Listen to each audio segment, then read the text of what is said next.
오늘 세계관 그러면은 좀 어렵게 생각할 수 있는데요. 그런 거 아니에요. 결국 이사하는 거예요.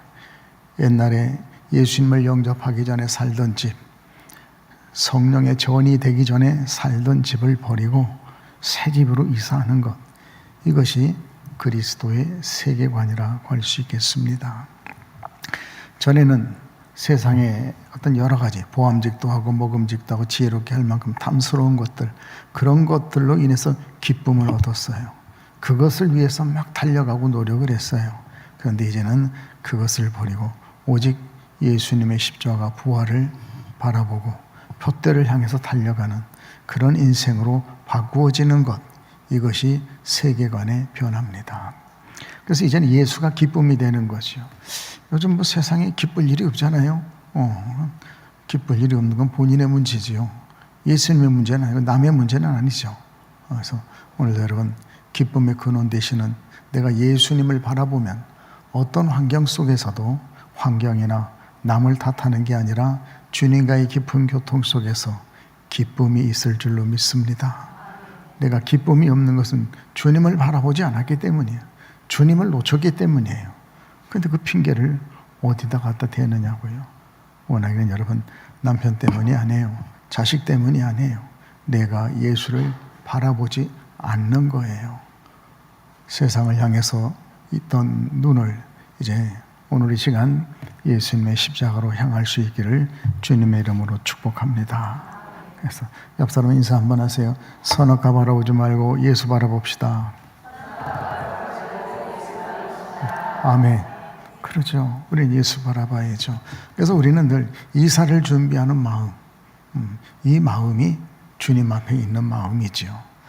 여러분 혹시 살던 곳을 떠나서 새로운 집을 알아보고 이사를 준비해 보신 적 있나요? 우리 이종인 장로님 마침 또 이사를 하신다고 그래요. 낡은 집을 정리하다 보면은 그동안 얼마나 쓸데없는 것들을 끌어안고 있었는지를 깨닫게 될 때가 있어요. 예배되는 집은 거의 없어요. 나는 있던 거 그대로 다 갖고 간다. 그런 집은 거의 없을 거예요. 우리 인생도 마찬가지예요. 그 청춘에 치열했던 봄과 여름을 지나는 동안 어느덧 가을, 겨울이 왔죠. 중년의 고개를 넘어가는 정도가 되면은 여러분 마음의 거실에 버려야 할 낡은 짐들이 많이 쌓여 있게 되는 겁니다. 안 보이는 거죠. 오늘 설교의 목적은 분명합니다. 바로 우리 내면의 가장 치열한 전쟁터인 생각이죠. 마음입니다. 마음이라는 집의 주권을 분명히 하고 그 주인을 바꾸는 거룩한 이사를 선포하는 시간입니다. 잠언 23장 7절을 보면은 그 마음의 생각이 어떠하면, 그러니까 그 마음의 생각이 어떠하면은 이러면 저러면 그 위인도 그러하다. 생각이 이러면 이렇게 되고 저러면 저렇게 된다. 그런 말이에요. 풀어주지 않으면은 이게 뭔 말인가 이해하기 조금 어려운 성경이기도 합니다. 자, 내 생각이 세상의 근심에 잡혀 있으면 내 삶도 무너진다는 거예요.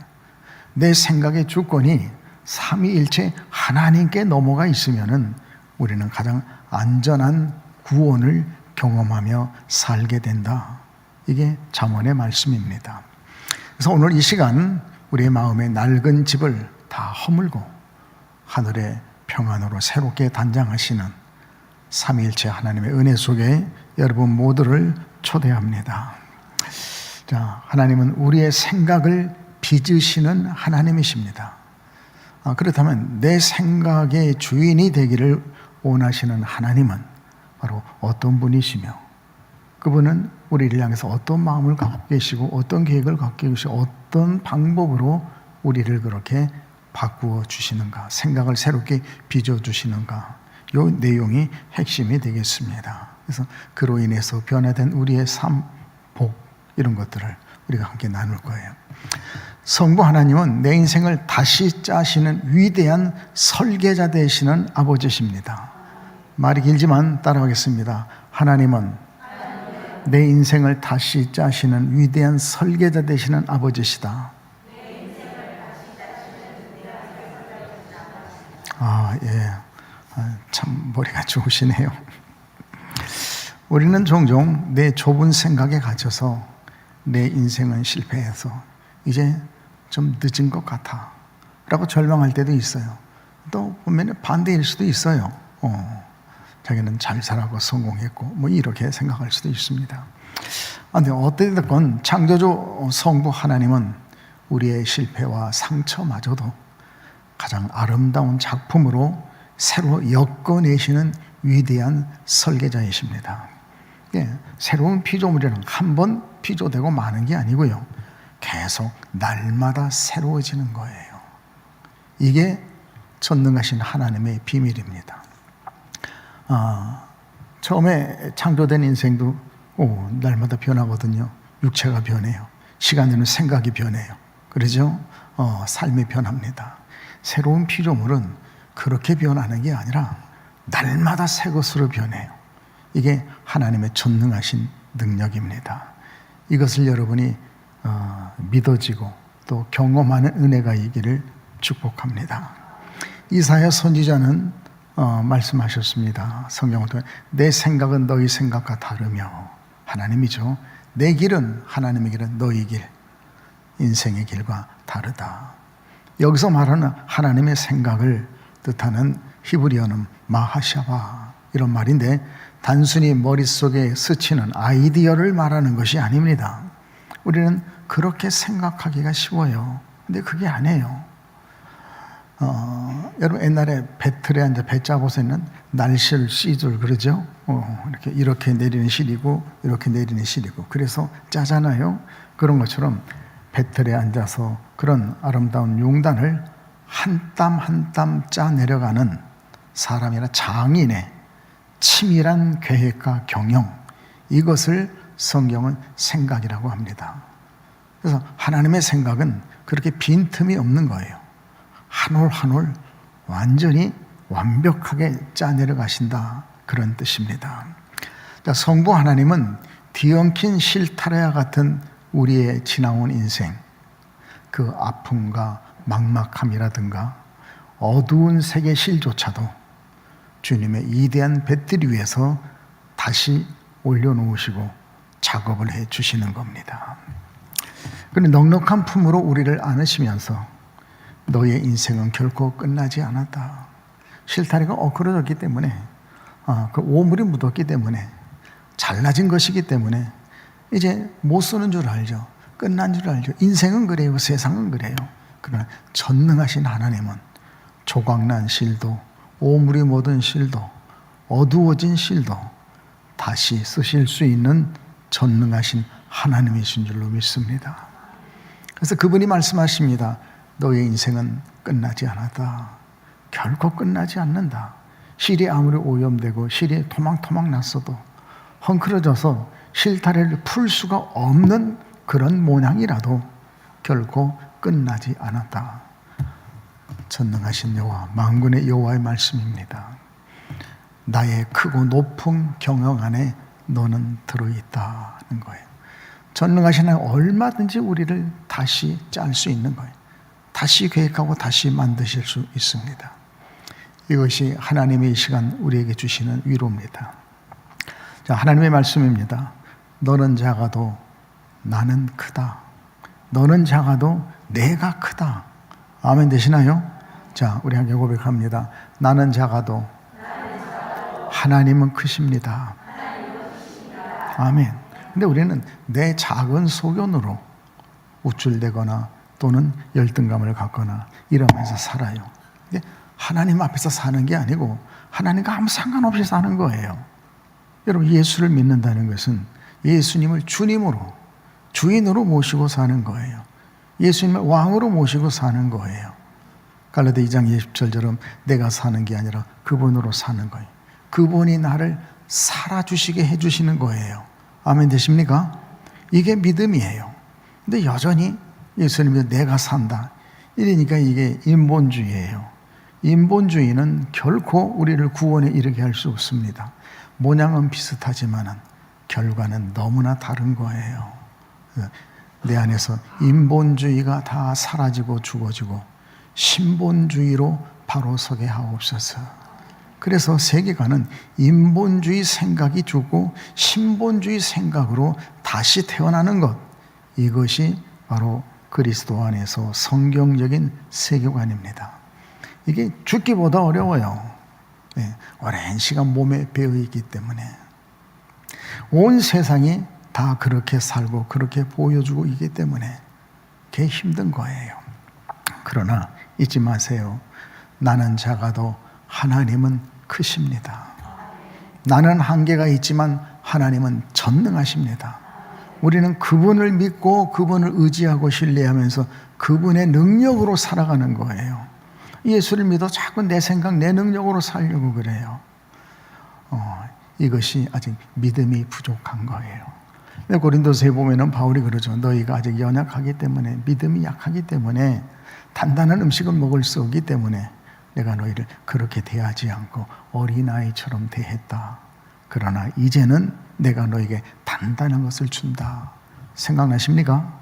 예, 이렇습니다. 워낙에는 우리가 죽을 때까지 그렇게 단단한 음식을 먹지 못하는 유아기적 신앙에 머물지 마시고, 이제는 바울이 고린도 교회에게 다시 편지하면서 하신 말씀처럼 이제는 단단한 것을 먹을 수 있는 장성한 믿음에 이르시기를 주님의 이름으로 축복합니다.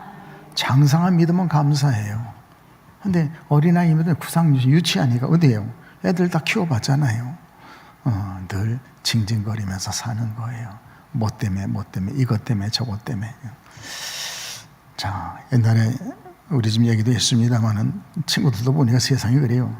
회사 다닐 때도 보니까 저녁 퇴근 시간만 가까워지면 어떻게 그렇게 술 먹은 건수를 잘 만들어내는지 몰라요. 그런 친구가 하나씩 있어요. 그런 직원이. 오늘은 먼 건수로 술을 먹는 거예요.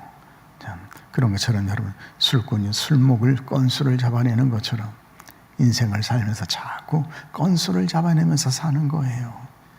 이게 아직 세계관이 바뀌지 않았다는 증거입니다. 오늘은 오직 예수로, 믿음으로, 성경으로, 말씀으로 사는 여러분 되시기를 축복합니다. 한 권의 책, 성경의 책, 말씀의 책으로 사는 그런 요한 웨슬리의 구호가 여러분의 구호가 되기를 축복합니다. 그럼 이제 두 번째, 성자 예수님은 우리를 얽매인 생각에서 풀어서, 우리가 막 엉클어져 있고 더러워져 있고 잘라져 있고 이런 얽매인 그런 생각에서 우리를 풀어 참된 자유와 회복을 주시는 구원자이십니다. 그래서 그분이 진리예요. 오직 진리가 너희를 자유케 하리라. 왜 그렇게 엉클어져서 사느냐? 진리가 없는 거예요. 그 크신 하나님께서 우리에게 진정으로 원하시는 것은 율법적의 극복이 아닙니다. 율법의 극복이 아니에요. 성자 예수님의 간절한 마음은 우리가 거짓된 생각의 감옥에서 벗어난 우리는 참된 자유입니다. 세상은 끊임없이 우리를 비교합니다. 성공하지 못한 가치 없는 인생, 계속 그런 것들이 우리를 짓눌러 오는 거예요. 늘 비교해요. 교회도 저 교회 이 교회 비교하면서 살고, 인생도 그렇고 부모가 자식을, 배우자가 다른 배우자와 더불어 비교하고 그러고 살아요. 이것은 여러분 성령의 속삭임은 아닙니다. 그럴 리가 없잖아요. 여러분 부부가 오래 사는데 더 오래 사신 분들도 있습니다만 40년, 50년, 60년 살면 지겨워서 바꾸고 싶은가요? 이건 고장난 거죠. 사정없이 고장난 거예요. 어떻게 그걸 바꿀 수 있는 게 있고 바꿀 수 없는 것이 있어요. 근데 바꿀 수 없는 것을 바꾸고 싶은 거예요. 하나님이 바꿔주셔야 되는 것을 내가 바꾸고 싶은 거예요. 그분은 배우자를 정말 바꾸고 싶은데 차마 말을 못하고 체면들면 못 바꾸는지 모르겠어요. 그렇게 사는 거 아니에요, 여러분. 하나님의 순리대로 살 수 있는 잘 길들여진 온유한 심령 되시기를 축복합니다. 그래서 예수님은 요한복음 8장 32절에서 말씀합니다. 진리를 알지니 진리가 너희를 자유롭게 하리라. 왜 마음에 기쁨과 평안이 없는가? 진리가 없어서 그래요. 진리가 있으면 어떤 환경, 어떤 상황 속에서도 평안이 있고 기쁨이 있는 여러분 되실 줄로 믿습니다. 그래서 오늘도 우리가 구할 것은 평안을 구하고 기쁨을 구할 게 아니라 평안과 기쁨의 근원 되시는 예수를 구하시기를 축원합니다. 평강의 왕이시잖아요. 기쁨의 근원이시잖아요. 그분을 구하면 되는데 이렇게 구차한 기도를, 열매의 기도를 하는 거예요. 원인의 기도를. 너희는 먼저 그 나라와 그 일을 구하라. 원인이에요. 그럼 이 모든 것을 너희에게 더하여 주시리라. 결과입니다. 아멘 되십니까? 눈이 열리고 기도가 변하기를 축복합니다. 십자가에서 보혈을 흘리신 예수님께서 오늘 우리의 마음의 거실을 찾아오셔서 상한 손을 어루만져 주십니다. 아주 얇은 책 있죠? 내 마음의 집. 제가 한 2번 나눠드린 것 같아요. 기백에서 재정으로 사다가 나눠드렸어요. 보신 분도 있고 그대로 읽는 분도 있고 아주 얇은 거, 조금 더 두꺼워진 거, 설명이 많이 되어 있는 거 2번 나눠드렸습니다. 자, 그 책을 다시 한번 참조하시면 되겠어요. 예수님은 우리의 행동을 지적하시는 분이 아닙니다. 내가 목숨을 버리기까지 너를 사랑했다. 그것이 너에게 변하지 않는 가치가 되어야 한다. 요걸 가르쳐 주시는 거예요. 즉 진리를 심어주는 겁니다. 변하는 것, 흔들리는 것, 없어지는 것이 아니라 영원히 변치 않는 것을 우리에게 심어주기를 원하시는 거예요. 그게 뭐예요? 진리예요. 상황윤리는 진리가 아니에요. 상황에 따라서 변하니까. 그때는 이랬지만 지금은 이러고, 정서가 어떻고 분위기가 어떻고 감정이 어떻고 다 진리가 아닌 거예요. 하나님의 말씀은 어떤 상황 속에서도 변하지 않습니다. 할렐루야. 천지는 없어져도 변하지 않는, 없어지니 하나님의 말씀으로 사시는 여러분 되시기를 축복합니다. 그래야 흔들리지 않는 거예요. 여기서는 이러고 저기서는 저러고, 기분 좋으면 이러고 기분 나쁘면 저러고, 이건 진리가 없는 거예요. 오늘 진리로 사는, 예수로 사는 여러분 되시기를 다시 한번 주님의 이름으로 축복합니다. 주님의 마음은 우리가 스스로를 비방하는 그 어두운 감옥의 생각에서 걸어 나와서 나는 사랑받는 하나님의 자녀다라는 정체성을 회복하게 해주는 데 있습니다. 내가 회복하는 게 아니에요. 정체성을 회복해야 됩니다. 회복하십시다. 회복하시기 바랍니다. 아멘. 이건 율법이에요. 그게 아멘에서 맘먹어서 되는 거라면 얼마나 좋겠어요. 그 은혜는 아무 필요가 없는 거죠. 하나님의 선물은 의미가 없는 거예요. 하나님 왜 선물을 주시느냐? 우리가 못하니까, 안 되니까.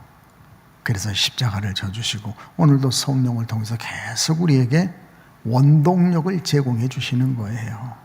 아멘 되시나요? 이 전구가 빛이 들어올 수가 없어요. 동력이 있어야 들어오죠. 원하기는 오직 하나님의 말씀이, 예수님이, 삼위일체 하나님이 여러분의 동력이 되시기를 축복합니다. 우리는 자신을 막 이렇게 자랑하고 이쁘게 편안하게 정말 멋있게 잘 사는 분들이 있어요. 그런데 아무리 그렇게 살아도요, 자기를 비하하는 마음이 우리 내면 속에 다 숨어 있습니다. 그건 다 아시죠? 예. 이 땅에 있는 동안 어쩔 수가 없어요.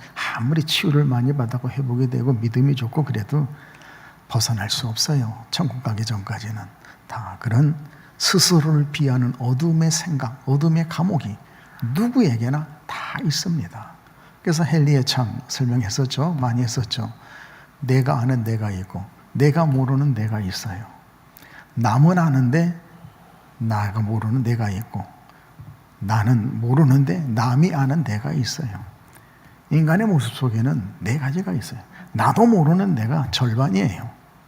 나는 아는데 배우자는 잘 알아요. 나도 알고 너도 알고. 근데 나도 모르고 너도 모르고, 나는 모르는데 배우자는 알고, 나는 아는데도 배우자는 모르고, 이런 부분들이 우리 인생에 자 엇갈려 있는 거예요. 똑 4분의 1로 있는 건 아니에요.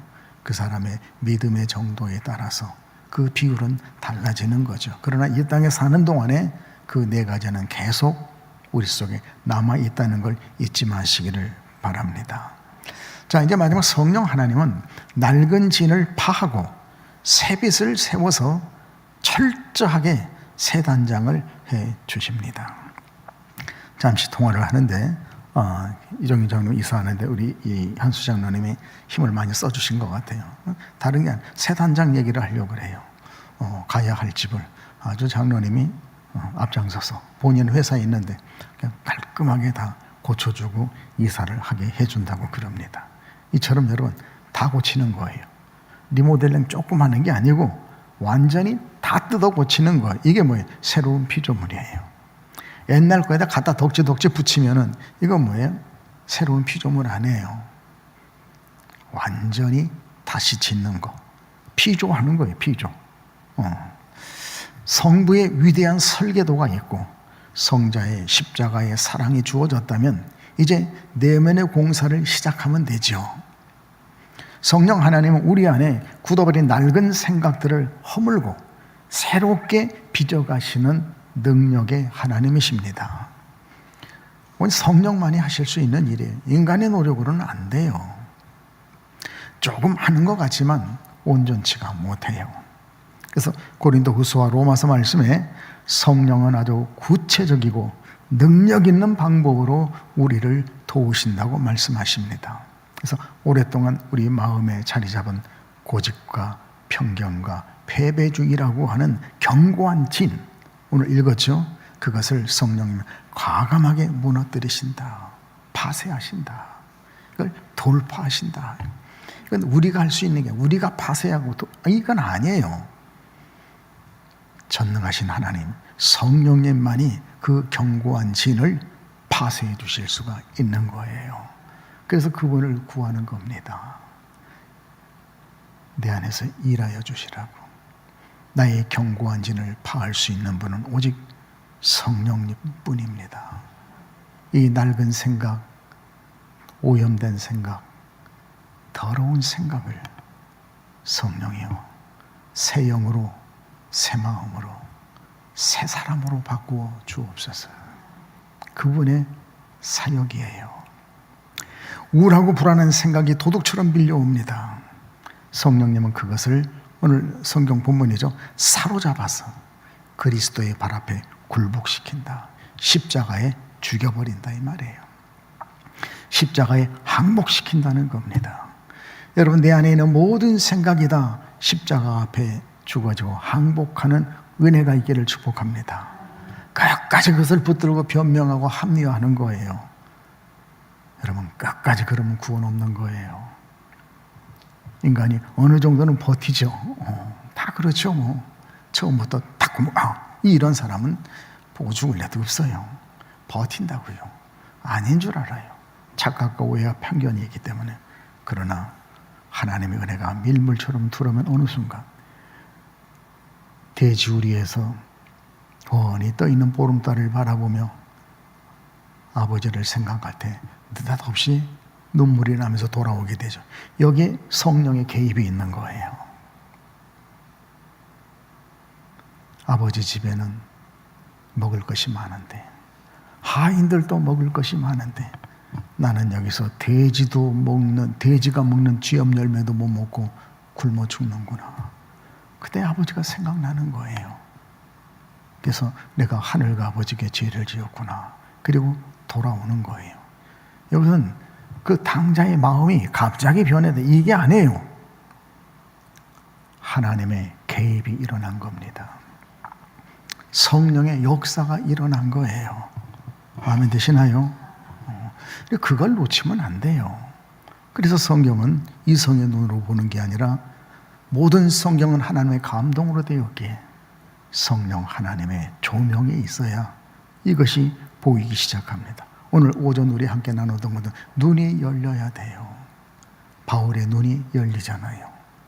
비늘로 덮였다가 열립니다. 그때부터 세상이 달리 보이는 거예요. 똑같은 세상이에요. 그런데 달리 보는 거예요. 해석이 달라지는 거예요. 그러니 반응이 달라지는 겁니다. 여러분, 믿음은 해석과 반응입니다. 어떻게 해석하고 어떻게 반응하냐, 이게 믿음이에요. 그런데 해석을 믿음으로 못해요. 반응을 믿음으로 못하는 거예요. 내 생각으로 해석하고 내 생각으로 반응하는 거예요. 이것은 구원이 아니에요. 아직 멀었어요. 원하기는 여러분, 믿음으로 해석하고 믿음으로 반응하는 한 권의 책의 사람, 말씀의 사람 될 수 있기를 축복합니다. 네. 자, 그것을 굴복시킨다. 그래서 굴복시켜 죽었잖아요. 그러면 그 텅 빈 자리에 하늘의 생기를 채워 넣는 겁니다. 이게 뭐예요? 로마 12장 2절이다. 마음을 새롭게 함으로. 내가 새롭게 하는 게 아니에요. 성령께서 그 더러운 생각들을 사로잡아서 예수 그리스도 앞에 굴복시켜, 항복시켜 죽여버릴 때 새 마음, 새 영이 들어와서 마음이 새로워지는 거예요. 그 에스겔에서 설명하고 있잖아요. 부드러운 마음을 주겠다. 새 마음을 주겠다. 새 영을 주겠다. 아멘. 그 새 마음, 새 영이 들어와야 마음이 새롭게 되는 거죠. 내가 결심한다고 새롭게 되는 게 아니라고요. 근데 우리가 그 본문을 새롭게 함으로 내가 막 하면 되는 줄 알아요. 마음이 새롭게 하시기를 바랍니다. 아멘. 되나? 안 되죠. 그럼 성령님은 뭐 하려고 있는 거예요? 우리의 마음을 새롭게 할 수 있는 이는 오직 새 영밖에 없습니다. 새 마음밖에 없습니다. 예수의 영 성령밖에 없습니다. 그게 들어가 있는 거예요. 그게 보여야 돼요. 마음을 새롭게 한다. 할렐루야.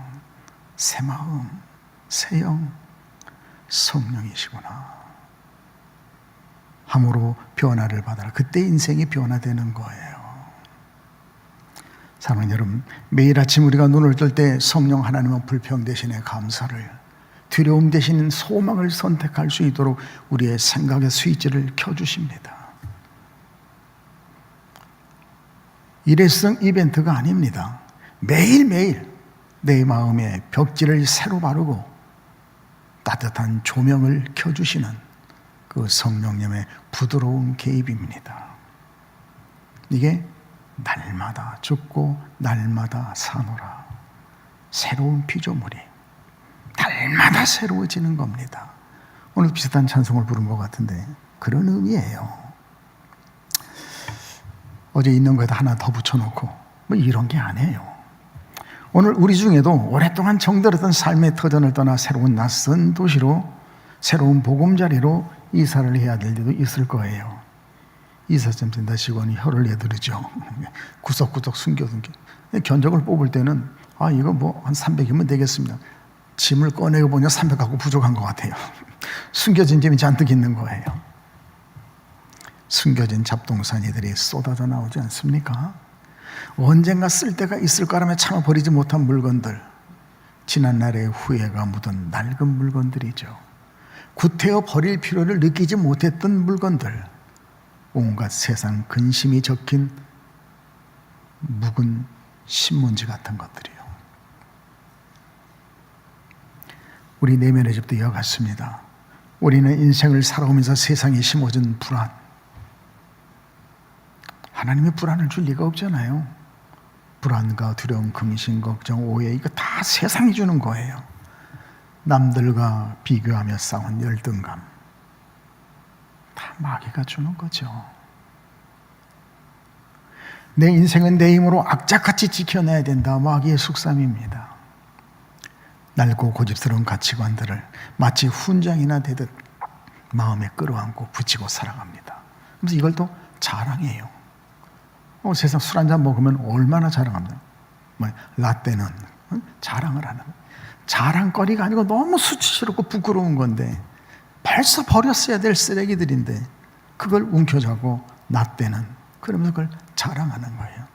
나도 옛날에는 내가 이렇게. 여러분, 내가 이렇게 해서 주님의 이렇게로 바뀌는 여러분 되시기를 축복합니다. 주어가 바뀌는 게 세계가 아니라 바뀐 거예요.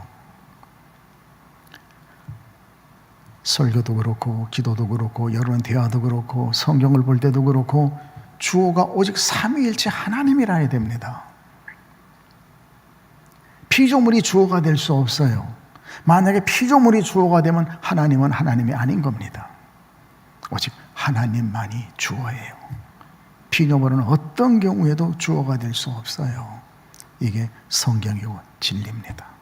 근데 인본주의는 주인의 자리, 주어의 자리를 살며시 껴들어가는 거예요. 너도 좋고 나도 좋고 같이 좋자. 굉장히 호응을 받을 수 있습니다. 그러나 진리는 아닙니다. 사랑하는 여러분, 드디어 기다리던 이삿날 가장 안타까운 행동은 무엇겠습니까? 위대한 설계자 되신 성부 하나님께서 하늘의 빛이 환하게 들어오도록 완벽하게 설계해 놓은 새집, 남양집에 샤시도 하고 쫙 도배장판하고 싱크대 화장실 다 갈고 반짝이는 등을 갈아놨는데, 성자 예수님께서 십자가의 핏값으로 모든 빚을 다 청산해주고 문제를 다 해결해 주셨는데, 이제 그 눈부신 새집 거실에 옛날에 쓰던 냄새나고 곰팡이 나는 낡은 소파와 쓰레기들을 갖고 들어가는 거예요. 도대체가 어울리지가 않아요. 그걸 그대로 바리바리 싸들고 들어가는 겁니다. 청소한다고 옛날에 보면 다 끄집어내요. 그리고 다시 싸서 또 집어넣어요. 그게 무슨 청소예요? 예, 할머니들 청소는 대개가 그렇습니다. 몸은 새 집에 왔는데 생각과 가치관은 여전히 과거의 상처나 세상의 방식에 머물러 있는 그 모습, 그렇게 멋들어지게 다 해놨는데 거기 곰팡이 나는 소파를 왜 들고 들어가냐고. 이때 우리의 마음의 인테리어를 친히 담당하시는 보혜사 성령님께서 새집 현관에서 우리를 다정하게 막아주십니다. 사랑하는 아들아, 사랑하는 내 딸아, 이 낡고 무거운 짐들은 이제 문 밖에 쓰레기통에 버리고 내려오렴. 그리고 이 썩은 소파하고 들어가는 게 아니라 나랑 같이 들어가자. 이게 우리 성령님의 초청입니다. 이 거룩한 새 집에는 세상의 불안과 패배주의라는 낡은 가구는 어울리지 않는다. 오직 나랑 들어가자.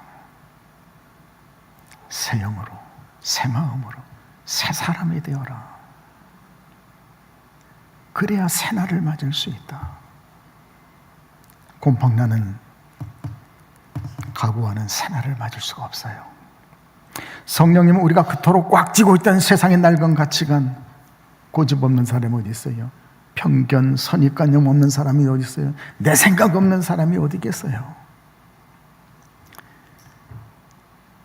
옛 세계관의 짐들은 부드럽지만 단호하게 사로잡아 내다 버리십니다. 우리는 못에 아까워서 성령님이 해주십니다. 주권을 드려야 돼요. 주님 뜻대로 하옵소서. 살든지 죽든지 나는 주의 것입니다. 아멘. 그리고 그 텅 빈 거실에 하늘의 평안이라는 푹신한 소파를 새로 놓고 진리의 말씀이라는 눈부신 조명을 달아주십니다. 세상의 거짓된 뉴스나 얄팍한 알고리즘, 요즘 알고리즘이라는 말이 많이 뜨잖아요. 간단히 설명하면 이런 거예요. 어떤 일을 해결하기 위한 가장 효율적인 순서와 방법, 요리 레시피를 예로 듭니다. 무슨 생선 맛있게 조리하고 싶다. 그럼 뭐예요? 유명한 셰프의 레시피가 쫙 나와요.